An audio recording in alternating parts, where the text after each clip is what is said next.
Action! Welcome to Breaking the Cycle episode number... Wow, lots of enthusiasm. 10. I like it. Number 10. What, you can't count to 10? Use your little fingers and toes. Get your little fruit phone, abacus out, whatever you need to do. But my teacher said not to use our fingers. Well, if you can't count to 10. I use my fingers all the time to count. There's 2. Don't ever do that. Don't ever do it. Speaking to the microphone. Hello? Check, check, check. All right, so Breaking the Cycle, episode number 10. Breaking the Cycle is a live show on how to be a positive male role model and lead your freak family by breaking the cycle and changing the trajectory of your family tree so that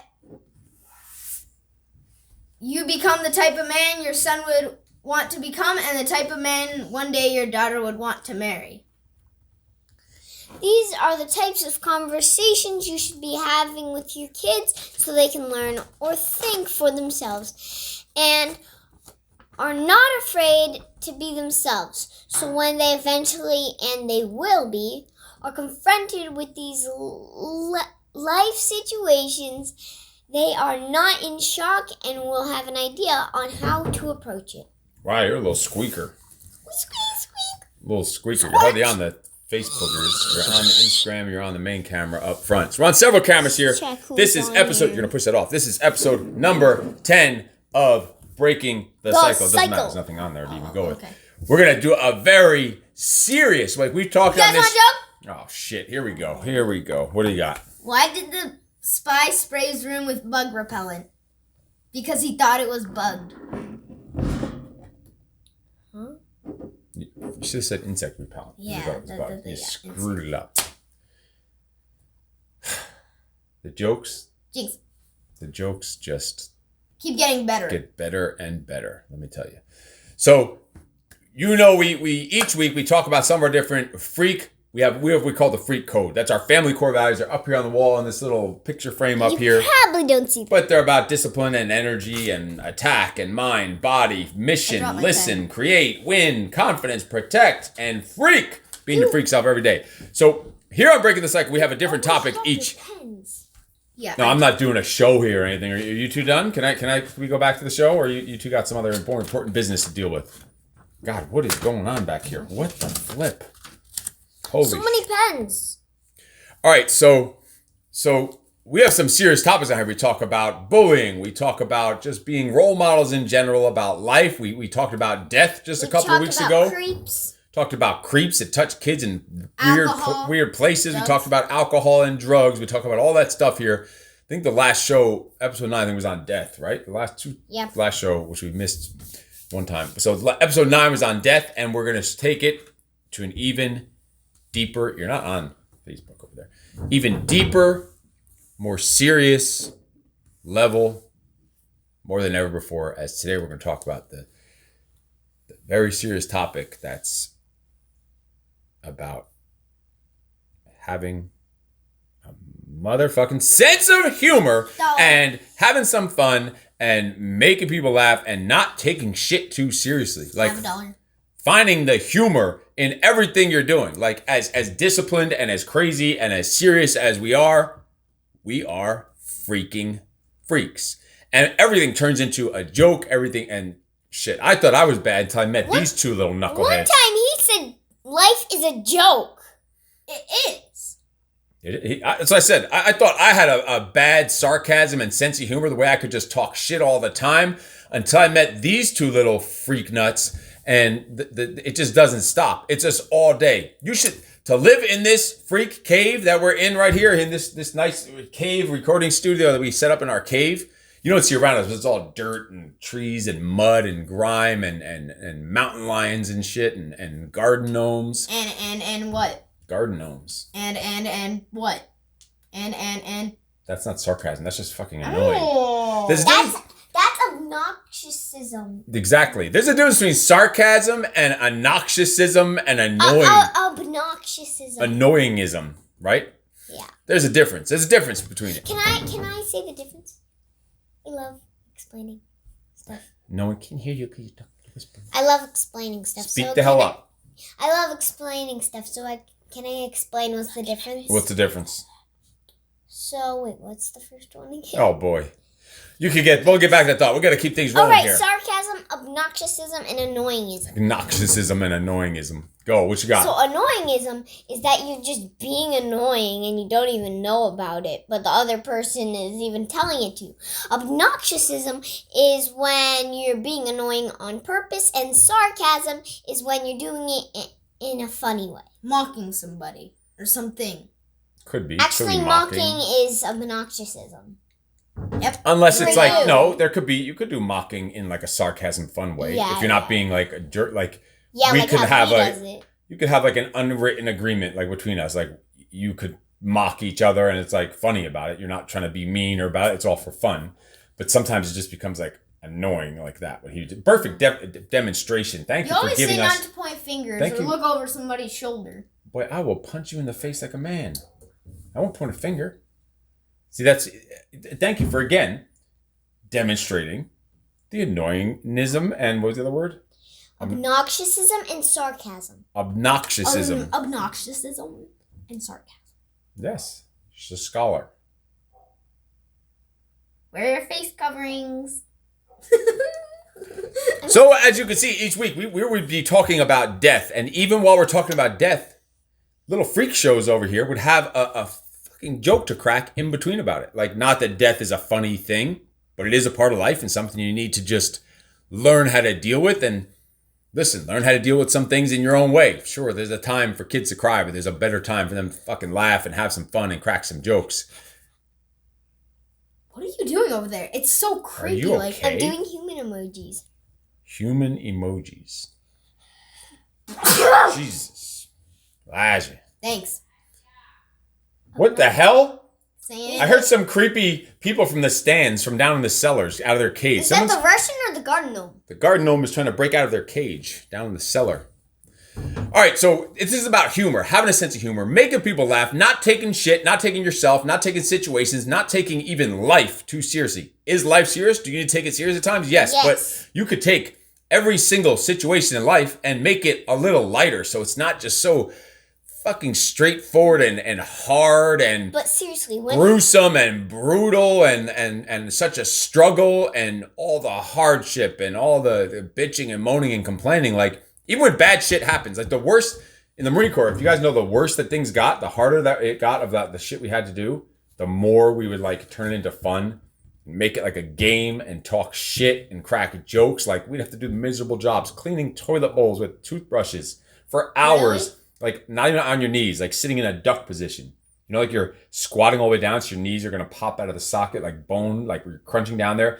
We'd have to sweep the entire floor of like a 200-foot long room, like wide open day, you know, like in Full Metal Jacket where all the bunk beds are. We'd have to sweep that in duck position with our toothbrushes, the entire floor. And you have to brush your teeth? Wow. It's good. It's cleansing. It's good. It's social distancing. It's good. You should try it nowadays. Don't you have to get a vaccine to go into the military now? I don't know. I don't even want to talk about it. That's going to get me upset. I'll start throwing shit. That's another episode. Another episode. Anyway, when he did have masks in Marine Corps boot camp. Fucking, they're seen there wearing masks like this. And the drill instructor's wearing masks. And he's sitting there yelling at them. And the guys understand what the hell he's trying to do. Like, what did recruits you say? Exactly. Recruits like, sorry, sir, I don't know what the fuck you're saying because you got that face diaper on your face, so it just looks like a bunch of dumb Marines. And we're not the brightest, we're not the sharpest, we're about as sharp as a bowling ball when it comes down to it. It starts off anyway. No, we didn't know what you were saying when you were speaking perfectly clear. No, and yelling on top of that. Anyway, that's a whole. Anyway, when he said life is a joke, he meant it. Because then he just kept being obnoxious and annoying, and he wouldn't stop. Because he tortures me with it. He uses it as a sharp to kill me. You know the rules for bullies. Punch him in the nose and kick him in the nuts, and sometimes both at the same time. Yay! Both at the same time. Do some wacha kung fu shit. And then I want to karate chop him in the stomach. Okay. We need to get to the topic. We did already. This is the topic. This literally is the topic. You guys want a joke? Ah, shit. Oh, come on. Why did the brilliant scientist disconnect his doorbell? He wanted to win the Nobel Prize.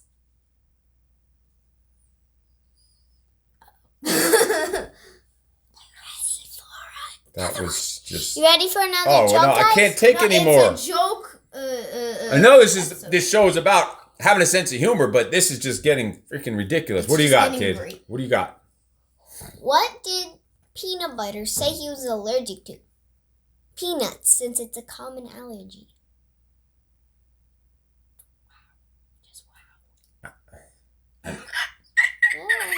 I am speechless. I made it up. I can tell. Good job. I don't even freaking get it. But good job. Remember that tire and wheel joke I did a few episodes ago? I made that one up. You made up a couple of good ones. Good, like in a horrible. Like the gooder it is, the badder it is.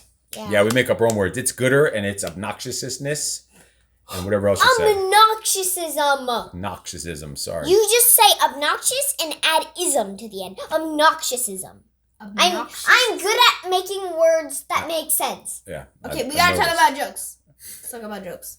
So that's really the point is Jokes. learning and teaching like your family, your kids, like not if you're just walking around the house and you're the parent and you're afraid to crack a joke, you're afraid to talk some shit. And really, let me tell you here, like on a more serious note, like if you it was mocking. If you're mocking or making a joke towards your kids, right? And you're making a joke towards them and they take it personal and they get offended by it, your own kids, that tells you're a little fucked up. Like probably there's something wrong with the way that you're being a role model, the wrong that you're leading them, or the wrong that you're a parent, the wrong way you're parenting or something. If I can't crack a joke. I'm doing squinty eye thing to you like we did when you were drunk. Like if I can't crack a joke to one of these kids and without And worrying that they're going to take it personal, like talking a little shit, having a little fun. And listen, we will talk shit with the best of them. It just comes natural. Like it happens all day. You should see in the project. We do that for 75 hours, but we do that all day here. Like we live in the project. We're projecting in this damn place all the time. What are you squinting your eyes for? You need some glasses, kid? No, because like it fits the topic because you said that if you don't make jokes and you have kids and they take it seriously, they're not going to think of you good. Like they shouldn't. If they take it seriously, then that, like if you can't even, if you have to like walk on eggshells around your own kids because you've created them to be so sensitive that you're like coming home and they're like afraid, like if you get the point. I'm scared. I'm scared. You should be. Wait till this camera's off. Wait till this camera's off. Anyway, it's like let it become an ability of yours, a skill, even a superpower that the worse things get, the harder things get, the greater the obstacle, the harder, not just the harder you work at it, not just finding the opportunity in those problems and those obstacles, but finding the fucking humor in it, finding the fun in it, making it actually fun, making everything fun. Everything could be turned into a game. We could be doing some weird stuff and like putting stuff together that we're doing, putting stuff together. We'll make it fun somehow, or we'll just talk shit while we're doing it. Like we'd be filling sandbags in the Marine Corps for hours and hours, like sandbags, like thousands of them. Friends there? Thousands of them. They were all the Marines. All the Marines are your friends, pretty much. Thousands of those sandbags for hours and hours in the 100-degree heat. You're dripping sweat. You're hungry, and you just have to keep filling up the damn sandbags. And somehow you'll be having fun doing it, making it a competition, making it a race. Doing stuff with the sandbags where they're exploding and thrown all over the place. Even though you have to fill up more of them because you broke them because you did some kind of stupid shit, or having contests to throw them to see how far you can throw them, even though they're going to fucking explode all over the place. Just finding a competition. There's nothing wrong with fun. There's nothing wrong with some little shit talking. There's nothing wrong with competition. It's all good for you. Thank you for that update. It's great. That was deep. Okay. It is. It's true. It is. It's all good for you. You should. Like, there's nothing wrong with competition. There's nothing wrong with winning. Like, winning. This could be a whole different episode. I'm sure you weren't about to just yawn on the next show. No, I was just breathing. I will slap the yawn out of you, kid. You'll rule. You'll rule. What is love you? Who is putting these lame ass stickers on there under my name? Putting these lame ass stickers on our Facebook feed. Oh, Christmas is upcoming. Or no. So listen, stop taking shit so seriously. Stop being so fucking militant. Smart. And we are a military family. We are fucking disciplined. But why is it crying? To be able to have such discipline and have so much fun while you're being disciplined and find the fun, find the awesomeness in every single thing you're doing is a way to have a good life. It's a way to never have a bad fucking day. It's a way to have note, you guys want a joke? Oh, shoot. Will February, March No, but April, May before June. I don't get it. You know, like March go forward, but April, May before June. Ah ha ha ha ha ha. Hardy mother flippin' har. It's not I how don't it get goes. You say ah ha ha ha ha ha. Not Ha ha ha. Yeah. What does that even mean? Ha ha ha. So, I don't like, get it. even we do work, even when we're working out, when we're training, there's shit talking, there's competition, we're getting competitive. We're doing a workout yesterday live. You can watch it right here on Facebook, Instagram. It's posted on it. We did a live full hour-long boot camp class. We are talking back and forth, pushing each other, talking a little shit, having some fun back and forth. You know what that did? It made us work almost twice as fast, not even realizing twice as hard, moving faster, going against each other, talking shit, and then it comes down to like offending people. Like, and if you get offended, there's a difference between a dick and just having fun and talking some fun shit like that. Oops, there goes the pen. So if you take stuff personally all the time, you got to look into that. What are you taking it personal for? You taking it personal because it's intended to be personal? If you have that mutual agreement between people, between family members that, listen, nothing is ever personal. We know that we have this unwritten rule of just nothing is ever personal. It's all just in like fun. Then you never have anything to worry about. You never have to even think about hurting someone's feelings. Their feelings are not going to get hurt when you're doing that stuff. Like, that's the way you need to think about it. Like, stop taking shit so serious. Stop making everything so hard and everything so difficult. And everything is just the end of the world. Everything is so serious. Everything is so We're fucking not saying any apocalyptic. names. Maybe garden. Snitches end up in ditches, kid. I'm not saying any names. Just I'm saying garden gnomes. Snitches end up in ditches. Garden So, Literally. and speaking of, they have all their little jokes. We need some help here. They need some assistance. Put your jokes down in the comments or send them to us. And We'll say them on the show. yeah, hopefully then we'll have some better ones. What else you got? Me? Yeah, nothing? Yeah, I got some, but move. I need to like pick up my pen. So at the shooting range today, my trainer said, ready, aim, fire at will. So I asked, which one is Will? Like, Will can be a name. You have to let the joke sink in before you go and give your Oh, in-depth, FedEx! Yes! your in-depth analysis. FedEx. FedEx? You got all kinds of packages. Like, I think we have our own private FedEx driver that just brings all just our shit every day. Really? I think so. Like, they have one person dedicated just to this house. The amount of shit you two order online. We don't order it. We don't order it. You guys order it for us because We're guys are- irresponsible. So that was just a quick, short, and You're punchy obedient. punchline of today was to have some fucking sense of humor. And Don't crack take some things so jokes. seriously. Turn everything that happens into fun, into humor, so that you can have a good day every day. So you can just flow and have fun and look forward to interactions with other people, knowing that probably I'm going to come out of this with some kind of memory. And think, the more fun you make stuff, the more memorable it becomes. The more you remember those experiences, create the experiences that your family's going to remember. And it starts with not taking shit so serious. It starts with having some freaking fun. It starts with you guys. It starts with that. It's all good for you guys. So good for you guys. It's all good for you. So that is the point of today. Have a sense of humor. Make people laugh. Bye already. Have some sarcasm and all that good stuff. We got to get rolling. This has been Breaking the Cycle episode Episode number 10. 10. I'm gonna go 10. It's 10. I'm going to move Tyson Dog out of the way. I'm going to go hit the Circle. stop buttons. Anything you two freaks want to tell our fine followers across America before we head off. One quick joke. Oh, no. Why does a baby duck walk softly? Because it can't walk hardly. On that It note, should have just been. cut. It should have been. It. Cut! Because it can hardly. No! Hey! Go! Stop! Very normal children. Talk about obnoxiousism. Whatever. Very, very normal children came out we get from. We will talk to you later. You are freaking awesome. No excuses.